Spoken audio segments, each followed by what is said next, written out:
My name is Debbie Wright. I'm 66 and I live in Vero Beach, Florida, and I was diagnosed at the age of 48. When I was a teenager and I had my first boil, cyst, whatever, on the back of my neck, it just looked like a red inflamed boil, and that's what my parents or my mom thought it was. And then as time went on, I would have the outbreaks in my panty lines, and when I'd go to the doctor, they would just say it was a boil or a cyst, and telling me certain things to do and not do, which didn't make sense, like don't use nylon panties, just use cotton panties, bathe with a certain soap and whatnot. Then when I was 48, we moved to Florida, and my gynecologist there is the one who diagnosed me. When I got diagnosed, I felt relief, peace, knowing that it was not something that I was doing to my body, that it was something that was just happening naturally. And I guess I felt relief that it wasn't my fault or that I was creating this issue. It was hard to explain because when I would first say, oh, I have this rash or these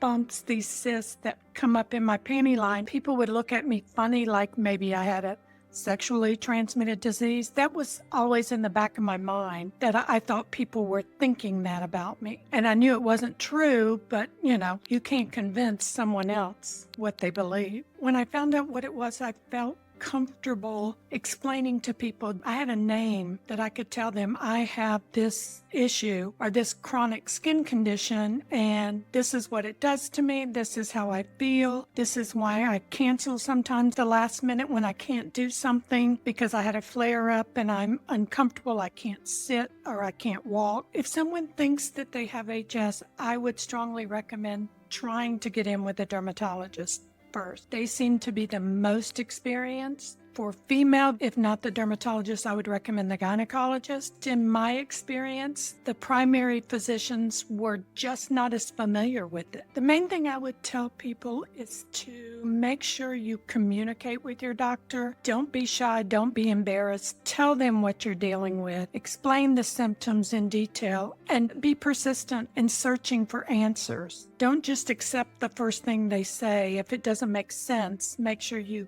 question them, or if they don't answer your questions, go to another doctor.